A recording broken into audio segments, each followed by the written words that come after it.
ఏపీకి రావద్దు చెల్లి బాబాయ్ సుబ్బారెడ్డితో షర్మిలకు జగన్ రాయబారం బుజ్జగించేందుకు వైవి ప్రయత్నం కుదరదన్న షర్మిల మాకు అన్యాయం జరిగితే రాయబారం నడపలేదేం మేము రోడ్డున పడితే పట్టించుకోలేదు క్షోభపడ్డాం ఇప్పుడు జగన్కి ఇబ్బంది అవుతుందని వచ్చారా నా మానాన్ని నన్ను బతకనివ్వండి తేల్చి చెప్పిన షర్మిల అంటూ ఒకరిని చూస్తున్నాం. ఏపీ ముఖ్యమంత్రి వైఎస్ జగన్ సోదరి వైఎస్ షర్మిల ఏపీ కాంగ్రెస్ అధ్యక్ష బాధ్యత చేపట్టబోతున్న వార్తతో తాడపల్లి తల్లడిల్లుతోంది.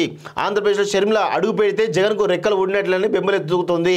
జగన్ అన్న బాణం తాడపల్లి తలుపులు బద్దలు కొట్టుకొని తనపైకి దూసుకొస్తుండటంతో జగన్లో తీవ్ర కలవరం మొదలైంది. సోదరి షర్మిల ఏపీ వైపు రాకుండా నచ్చచెప్పడానికి జగన్ రాయబారం పంపినట్టు తెలుస్తుంది. వైసీపీ సీనియర్ నేత బాబాయ్ అయిన వైవి సుబ్బారెడ్డిని రంగంలోకి దించినట్లు సమాచారం.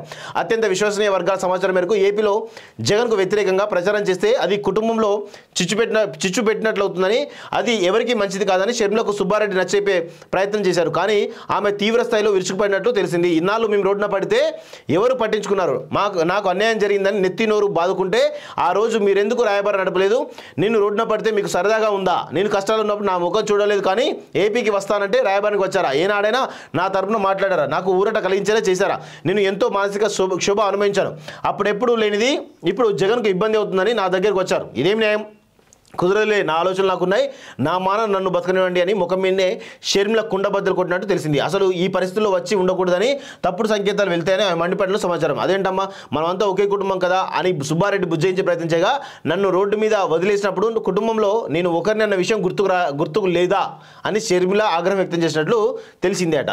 సో మొత్తానికైతే షర్మిల ఏపీకి పోవడం చాలా ఇబ్బందికరమైనటువంటి అంశం జగన్కి. ఎందుకంటే ఇప్పటికే చాలా తీవ్రమైన వ్యతిరేకత జగన్కు ఉండడంతో మరి ఈమె రావడం ఇంకా కూడా మరి చాలా పెద్ద దెబ్బగా కనబడుతూ ఉంది. ఇక అక్కడ జగన్ యొక్క మరి ఆయన అధికారం కోల్పోవడం ఖాయంగానే కనిపించే అవకాశాలు అయితే మనకైతే బలంగా వినిపిస్తున్నాయి.